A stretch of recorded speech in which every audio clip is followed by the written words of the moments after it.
Welcome to Basic Brewing Radio for Thursday, April 13th, 2006. I'm James Spencer. Here at Basic Brewing Radio, we're all about home brewing.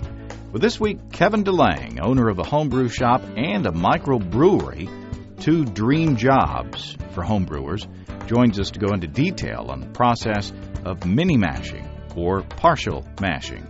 We've talked briefly about mini-mashing a couple of times on this podcast, but judging from emails I get, there's still a bit of confusion out there between mini-mashing and steeping. So we talked to Kevin to help clear up the topic. Well, looking in the mailbag, I find an email that I meant to get to sooner, but as I've mentioned before, I think my email management skills need a bit of work. Bill from Vermont writes in and says, I'm wondering if you can ask on your podcast how many batches folks are able to brew with a typical grill-style propane tank. I've done some crude calculations on my recently purchased cooker, and it would appear that a tank holds about 400,000 BTUs, and the cooker uses about 55,000, so I figure between 7 and 8 one-hour boiling sessions. I wonder what others might have experienced. Well, Bill, there are a few variables in there. First of all, your volume of wort, whether it's windy outside or warm or cold, the temperature of your water to start, and, of course, whether you're doing an extract batch or an all-grain batch. Those are all factors to consider. To tell you the truth, I've never counted how many batches I can get out of a tank of propane. I've also got a propane grill in addition to the burner I use for brewing, so I always keep a spare propane tank around in case I run out in the middle of either brewing or grilling. But that doesn't answer Bill's question, so I'll put it out there for you guys. How many batches of beer do you get on average from a tank of propane? If you'd like to weigh in, you can email me at james@basicbrewing.com or use the contact form on basicbrewing.com. And please don't forget to tell us where you're from. I have another request for input from Joaquin of Lompoc, California. Joaquin writes, I've been thinking about racking a batch of beer using an oak barrel as the secondary. I'd be curious to hear from anyone who has done this and what the results were. I think it would be a great way to create a double-barrel ale clone, plus it would look really cool. Well, I agree on the coolness factor. It certainly would look really cool to have a keg of your own beer. I've not used oak barrels. If you've used oak barrels out there and you're listening and you'd like to give Joaquin some hints or us some tips, drop us a line and let us know. Jim from Lathersdale, England, listened to last week's show on growing hops at home, and he says it might be of interest to other listeners that dwarf varieties of hops are available for those with smaller gardens. I've just planted a First Gold, similar to Golding, I'm told, variant called Prima Donna from a grower in the south of England. And Jim says even though it's around 35 degrees Fahrenheit outside, it's already putting on some strong growth. I'll get vines around 2 meters maximum, I hope, he says. And the variety will cope with the strong winds we have here in North Yorkshire better than the taller variants. Jim says, looking forward to fresh hopping in August. Keep up the good work. Well, thanks, Jim. And thanks for the tip. That's a good thought. If you remember way back to our hop discussions with Gerard Lemons, Gerard mentioned that dwarf hops were the next big thing in hops. So I'll put a link to the hop supplier in the UK that Jim mentioned, in case you're over there and need some hops. I'll put that in the description of this week's episode on basicbrewingradio.com. Our listener in India wrote back with a correction, a brewing blunder of sorts, and a question.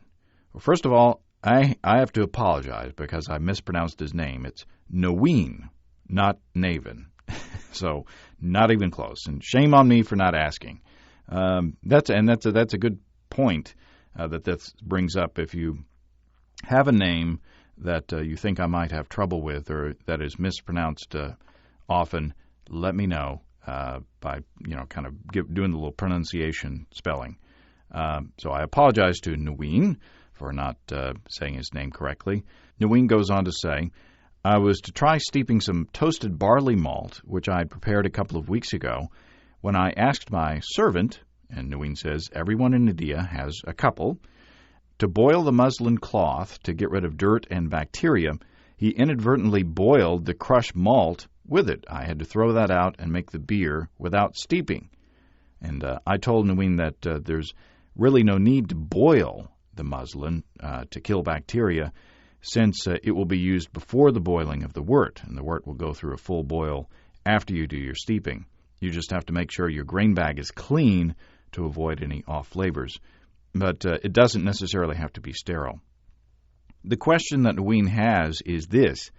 He says, when I am boiling the wort, I don't see any hot break or trub, and when I cool it in the ice bath, I don't see any cold break. So my beer is trub-free. Is this weird or normal? And he says, I use extract syrup. That's what we say around here, syrup. You might say syrup, but, it's my show. If you'll remember in our discussions with Bob Hansen of Breese Malt and Ingredients Company, he said that malt extract is essentially concentrated wort, and this wort has gone through a full kettle boil at the manufacturer before it's concentrated. And during that boil, the proteins are coagulated and then removed using a whirlpool. So if you're just using extract syrup or syrup, you may see whatever hops you've used at the bottom of your kettle after cooling, but no protein trub. So not weird, Naveen. Before we get on to our interview with Kevin, I want to mention that I have made a special DVD-R for those of you without broadband connections. I put the 4 6-pack IPA episodes of Basic Brewing Video onto a DVD-R that you can play on your DVD player and television. It's DVD quality, just like any other DVD, except it's a DVD-R. You can see Steve and me brew, rack, bottle, and drink the 6-pack IPA, and you can see Steve make that great habanero shrimp and scallop dish that he created to go along with the beer. That DVD is now on sale in our Basic Brewing shop for $10, so you don't have to miss out because you have a slow connection. And if you have a fast connection, haven't seen the latest Basic Brewing Video episode, we're starting on our big mead project, so that should be a lot of fun. Now, Kevin DeLange is owner of the Brew Hut and Drydock Brewing Company in Aurora, Colorado, over there by Denver. I asked him to come on the show to talk a bit about his operations and to clear up the subject of mini-mashing or partial mashing and to tell us how it's different from just plain old steeping. Kevin DeLange, welcome to Basic Brewing Radio. Thanks, Jim. And first of all, I guess in the interest of full disclosure, I should probably say that you include our Introduction to Extract DVD in each equipment kit that you sell. And you were also one of our consultants on the all-grain DVD in helping to put together the script and check out the process to make sure everything was correct. And I much appreciate your help and support in both of those endeavors. Well, we were happy to do it. And you own a homebrew shop, the Brew Hut, and now a brewery, Drydock Brewing Company. Tell us about both of those operations. I've been homebrewing, just to give you a little background, I've been homebrewing for just about, since I turned 21, about 12 years or so. And I have had the homebrew shop for the past 3.5, almost 4 years now. I was an education administrator, and then, like many people, was a little unhappy in my job and wanted to own my own business and do something I loved, and purchased the homebrew shop, actually. When I got into it about 3.5 years ago, as I said, and after about 2 years of doing that, it occurred to me that it'd be pretty easy to make the leap and to start actually brewing and selling beer. Having all the contacts in place with all of the suppliers and being part of the brewing community in the Denver area, having some of the contacts with different microbreweries, it seemed like a logical step and one that would be exciting to take. And being a home brewer at heart, obviously, it's a common dream that many of us share. So when a space became available next to my homebrew shop, we went ahead and made the leap. We knocked a hole in the wall and took over that space and started a microbrewery. I was going to say, you are living the home brewer's dream. Not only do you have the shop, you have your own brewery. Exactly. Tell us about the brewery. You don't have a bottling line or a canning line, at least not yet, right? We don't. We have a little 2-head bottle filler. If anybody has went to some of the brew on premises where you actually go and brew at a shop and it ferments there, and you go back and you bottle it a couple weeks later, is a brew on premise, and they often have a dual head. Very nice dual head counter pressure bottle filler, and we have something very similar to that. So we can do some limited bottling, but it's fairly time consuming. With myself and my partner at the brewery, it takes us about a minute and 10 seconds for every 2 bombers, which seems pretty quick, but if you actually wanted to distribute to liquor stores, it's pretty labor intensive. So right now we're mainly we keg off all of our beer and dispense it here in our tasting room, and we just started distributing last week to a few local Old Chicagos, actually. So we mainly distribute the kegs. Now, you mentioned that you are in a beer-friendly area as far as the number of breweries around there. Is that a help? It's actually a great help for a number of reasons. One, because there's so many breweries here, all of the suppliers have local warehouses, whether it's for beer bottles or for malted barley or for hops. We can get almost anything on the way into the store. We can just drive by, stop at a warehouse, and pick up what we need. And so that's been a big help for both the homebrew shop and for the brewery. Prices are cheaper because we don't have to pay freight. I can throw it in the back of the SUV on the way into the store and save on the freight costs, and everything's readily available. The other big boon is we have a very active home brewing community because of the number of breweries. I think people in general are more aware of craft beer and home brewing, so that makes it easier both to have a successful homebrew shop and also to have a successful microbrewery, I think. Now, what's your capacity? How much beer can you brew at one time? We have a 7-barrel system, so we can do just over 200 gallons. We typically will do about 4 to 6 or so. We tried one 7-barrel batch actually early on of an ESB and had a catastrophic blow-off mess in the cooler. We actually ferment we have a 2-room cooler, and the first room is dedicated just to the fermenters. And we maintain the fermentation temperature just like a home brewer would with a carboy in a refrigerator by using that first room in the cooler. And we tried to make 6 barrels, and we probably had about 15 to 20% of our fermenter volume available for headspace, and we were repitching a White Labs English ale yeast, so it was very active. And the next morning it was fermenting real vigorously, and that afternoon when I left, I was a little worried because we could see in the window at the top, the little porthole at the top of the fermenter, that the krausen was rising, but I wasn't smart enough to do something about it. We have a blow-off going into a 5-gallon bucket, and the next day I came in and there was krausen all over that front room, but luckily with some boots and a squeegee and a hose, we were able to get it cleaned up pretty well. So we typically will do a little bit smaller batches. We'll do about 5 barrels. 6 is about the most we can do. So lesson learned on the first batch. Exactly. And I got a chance to try a couple of your beers at the Great American Beer Festival, and they were both good. And the vanilla porter really stands out in my mind as being wonderful. And I looked on your website, and you've actually got the recipe for the beers, or some of the beers that you do, on the site. Now, most breweries will have an indication of what hops they use or what grains they use. I mean, you're basically giving kind of the keys to the castle right there with your with the recipe right on the site. Exactly. We try to do that with all of them. It's just been with everything we've been busy doing. We haven't been as diligent as we'd like updating the website with all of the recipes. But we will tell anybody exactly what the recipe is, and often the recipe started as a homebrew batch, and we're trying to scale it up to 200 gallons and match that homebrew batch. So a lot of times we can give people a more effective recipe for what we're trying to do in a homebrew size than we could in a large size. But the reason we do that is we're actually real big believers, having had the homebrew shop, we're big believers in people understanding what makes up the flavors of a beer, what hops taste like what, and what grains taste like in the particular beer. So we as much as possible, whether our customer's a home brewer or not, we will try to tell them exactly what's in the recipe and help them pick out those flavors in the beer so that when they go try another beer, they might be able to identify that this tastes like it really has some Cascade in it, or have an idea of what American hop varieties generally taste like in a broad spectrum. An educated consumer is a loyal consumer. Exactly.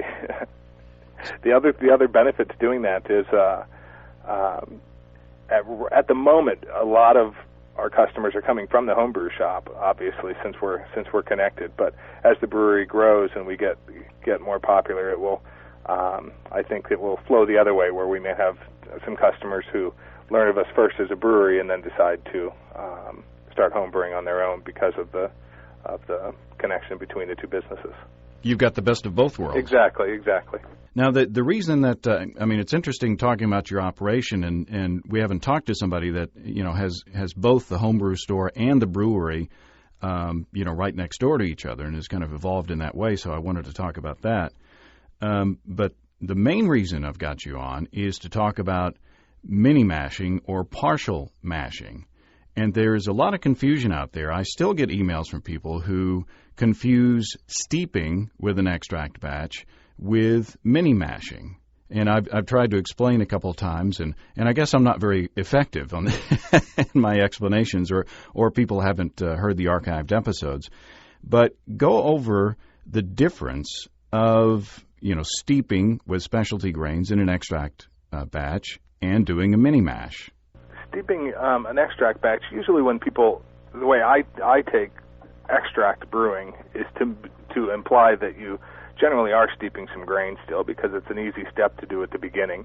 You're usually just taking what we would most commonly refer to as specialty grains, the roasted barleys and the crystal malts and toasted malted barleys, and the barleys the malts that have had something done to them to give them a fairly distinct flavor, and you're steeping those in some water to extract those flavors. You get some fermentable sugars out of that, but the main purpose in steeping those grains is to get the flavors from those malted barleys. And in a mini mash or an all-grain brewing, you're using those same specialty grains, often in the same amounts, but you're also using a base malt in a certain quantity to get primarily fermentable sugars out of them. Obviously, you get some flavor from those grains as well. But the main purpose is to get some fermentable sugars. So in a mini mash or a partial mash, you're doing just that. You're doing some of partially getting some of your extract or your sugars from extract, and also getting some of your sugars from a base grain. So in a mini mash or a partial mash, you might have, instead of just a pound of specialty grains, you might have a pound of specialty grains in addition to, say, 2 to 4 pounds of base grain. But then you're still adding extract during the boil to get some more fermentable sugars. Whereas with all grain, obviously you're just using grain. And it's important, I guess, to note that base malts are, in an all-grain match or all-grain batch, we say are the muscle of the mash. They are the ones that have the enzymes that can convert starches into sugars, and it's those enzymes that you're using when you use a base malt and doing a mini mash or an all-grain batch to convert those starches into sugars, right? Exactly. And so temperature becomes even more critical in a mini mash as it is with doing an all-grain batch, so that you're properly activating those enzymes to break down the starches into fermentable sugars. Whereas with just steeping grains in an extract batch, temperature is important, but not nearly as critically as it is in either a partial mash or an all-grain batch. In steeping, you're essentially just making tea, right? Exactly. A similar process to making tea. You're just steeping the grains in the water to get the color and the flavors off of those specialty grains. And it's not essential that you hit a certain temperature for a certain amount of time to make the process work. Exactly. And actually, a lot of times when people think of all-grain brewing, or even doing a partial mash or a mini mash, they sometimes get scared away. But I think one of the big benefits, or one of the reasons you would do a partial mash at first, is that it is a halfway point, and you can still think of it as making a tea and just steeping the grains, but you just need to be much more careful with your temperature. Why would you want to go to the extra trouble to do mini mash? What are the benefits? I think the main benefit is you can get some of that control that you have in an all-grain batch, and some of that additional authenticity and control, if you will, without having to go through all of the expense. Because you're still doing extract, you don't have to boil the entire volume. So if your pot's, say, only a 5-gallon pot, you can still get away with only boiling 3.5 to 4 gallons and then adding some water later. So you can keep your costs down. You don't need an entire new mash lauter tun and hot liquor tank to hold hot water while you sparge and rinse your grains. You can do it with all of your current equipment, and so you can get some of the benefits of all grain without having to purchase new equipment, without a whole lot of additional time. It's kind of the gateway to all grain. Exactly, although surprisingly very few people do it, at least in my experience with the homebrew shop, that often people will just stick with extract batches, steeping grains, and then make the leap to all grain brewing. And it might be that they're just not aware that there is that middle ground. Maybe we don't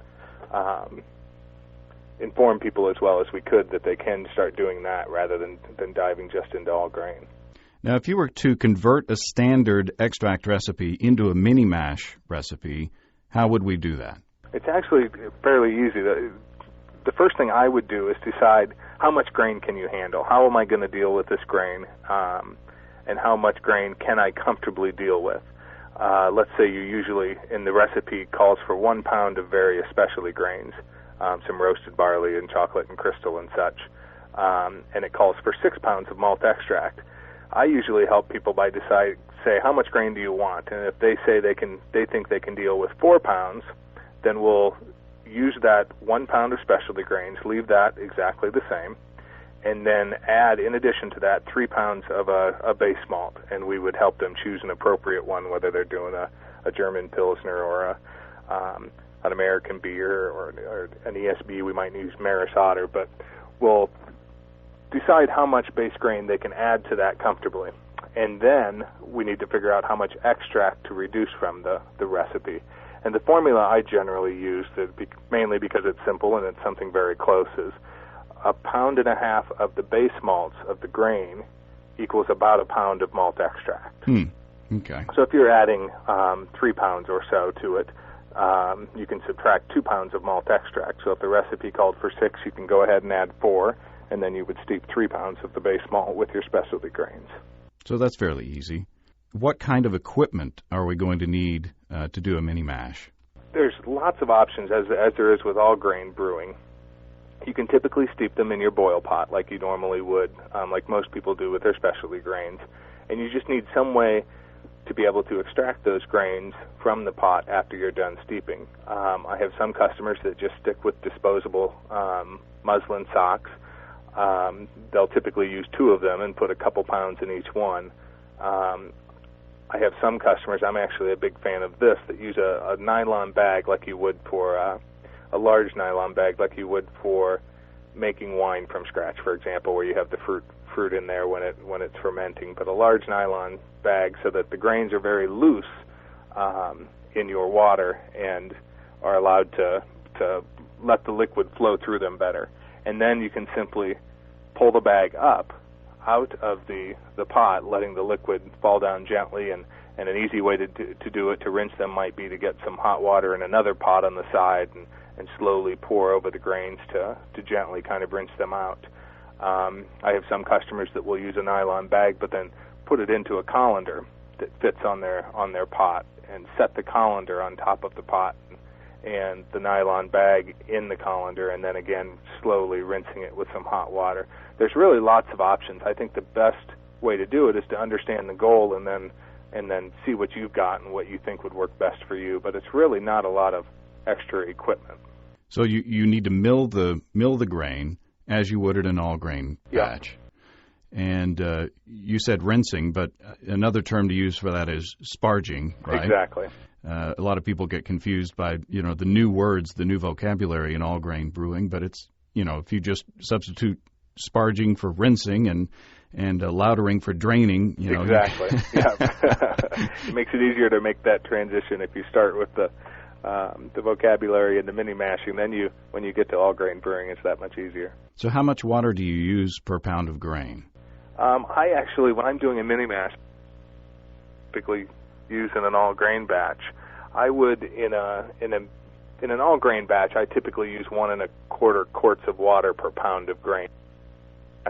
I would actually use probably 1.5 to 2 times that. I might use as much as 2 quarts of water per pound of grain, just to make it easier when you're extracting it to get the grains out of your liquid. I've just found that that's easier. And that's what you would mash with, or that's yes, what you would that's do what you would mash with, or steep your grains in, exactly. And then, in terms of how much to sparge with or to rinse it out with, I don't want to over sparge it, especially because you've got some extract that you can add back to this, so you don't need to get every little last bit of sugar. Mm-hmm. And the risk of over sparging is extracting some tannins that will give you an astringency to the beer. So I typically err on the light side and would simply eyeball maybe half gallon or so. And a lot of it depends on how much liquid your pot can hold as well. Mm-hmm. A lot of this is fairly adaptable to your equipment that you have, which is another nice thing about doing the partial mash or a mini mash, is you don't need to be quite so concerned with all of those little details. But I would typically do maybe a half gallon of warm water poured over top of it. Well, let's talk about water temperatures.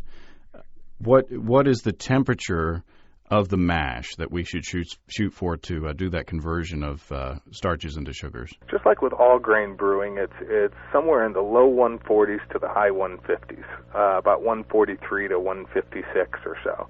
So the best thing to shoot for, I think, is, especially in a partial mash, is right about 150.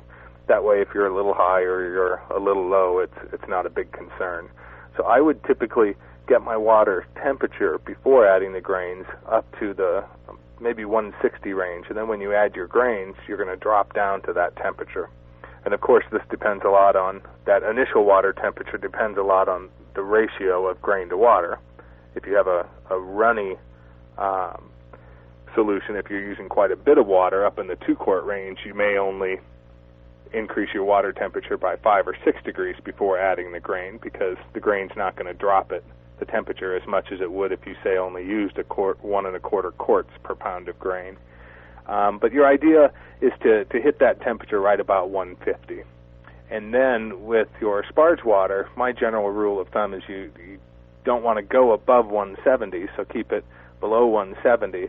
But I think you're just fine using anything between your mash temperature of about 150 up to say, 165 or so, and with your rinsing or sparging water. And the good thing about doing a mini mash in your pot on the stove, if you hit your temperature too low, you can always add a little bit of heat and watch your temperature closely and bring it up, right? Which is another nice thing about having a runny mash, because one of the concerns with doing that is that you overheat what's on the bottom and underheat what's on the top, and that you might get some scalding. But with a more water, it makes it easier to simply pick up the nylon bag or the muslin sock and kind of swish it around and gently stir the mash or the steeping to prevent that from happening. And if you get your temperature toward the lower end of that, and it's the saccharification rest that we're talking about that turns starches into sugars, if you go toward the lower end of that rest, you get more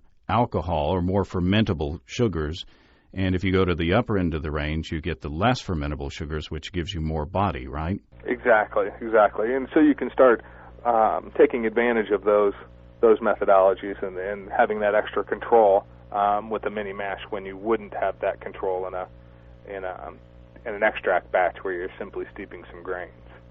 And the saccharification rest would last for how long? When you're trying to convert those starches to sugars in an all grain batch, you hear anywhere with home brewing from 45 minutes to an hour and a half. One thing we've learned with the brewery and talking to professional brewers and attending seminars and conferences and such is that it actually happens fairly quickly, that conversion of starches into sugars, that our grain is so well modified and the enzyme content in the malts we're using these days is so high that it actually happens fairly quickly. So my advice to my customers, in the homebrew shop that are doing mini mash, partial mashes, is just to do about 45 minutes.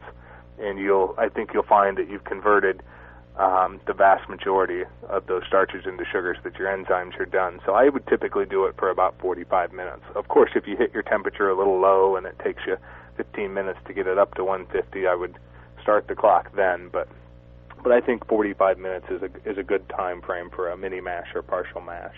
And beer is pretty forgiving, as in other processes. I think beer is pretty forgiving. So don't be watching your stopwatch, and be panicked if you go 46 minutes instead of 45, or just relax and do the Papazian method of having a homebrew. Exactly.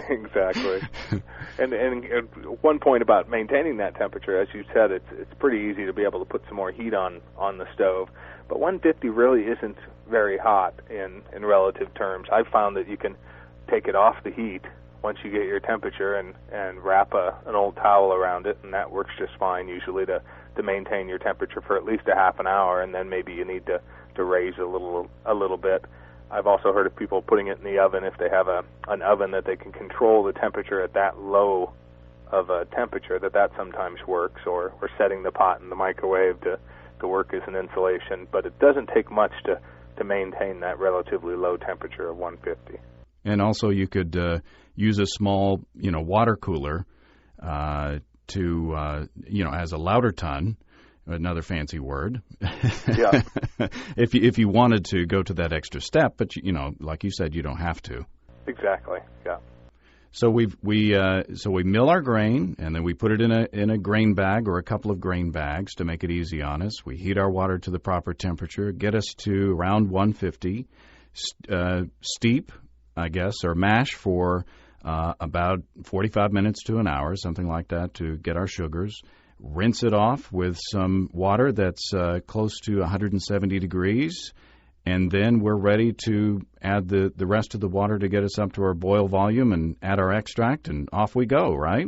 Exactly, and it's not much different than an extract batch where you're steeping grains. You're just steeping more grains for a little bit longer, and you'll find that you have some more control, and it makes jumping to the all grain brewing that less intimidating. Well, there you go.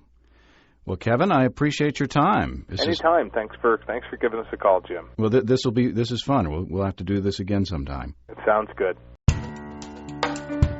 Well, thanks again to Kevin DeLange of the Brew Hut and Drydock Brewing Company. I hope that helps to clarify the topic of mini mashing. You can find links to Kevin's store and brewery in the description of this week's episode on basicbrewingradio.com. Well, next week, I hope to have an interview with Chris Colby of Brew Your Own magazine on going from grain to beer in a week. If you have brewing questions, show suggestions, or just want to say hey, write to james@basicbrewing.com or just fill out the contact form on basicbrewing.com. And please don't forget to tell us where you're from, and help me out on your name pronunciation if you think that I'm going to have trouble with it, which may very well be likely. And while you're on our site doing that, you can also check out our online shop where you can find good pricing on our DVDs and a combo deal to save you even more. In Basic Brewing, Introduction to Extract Home Brewing, we walk you through the extract brewing process step by step from boiling to bottling.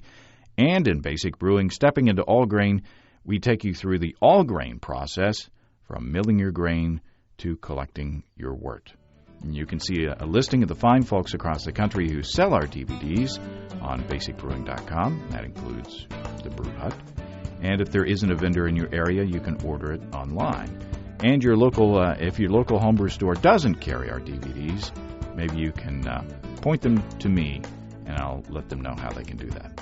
Well, that's all until next week. Until then, thanks for listening. I'm James Spencer. Production help for Basic Brewing Radio and our website is provided by Kelly Dodson. Basic Brewing Radio is a production of Active Voicing. We'll talk to you next time. So long.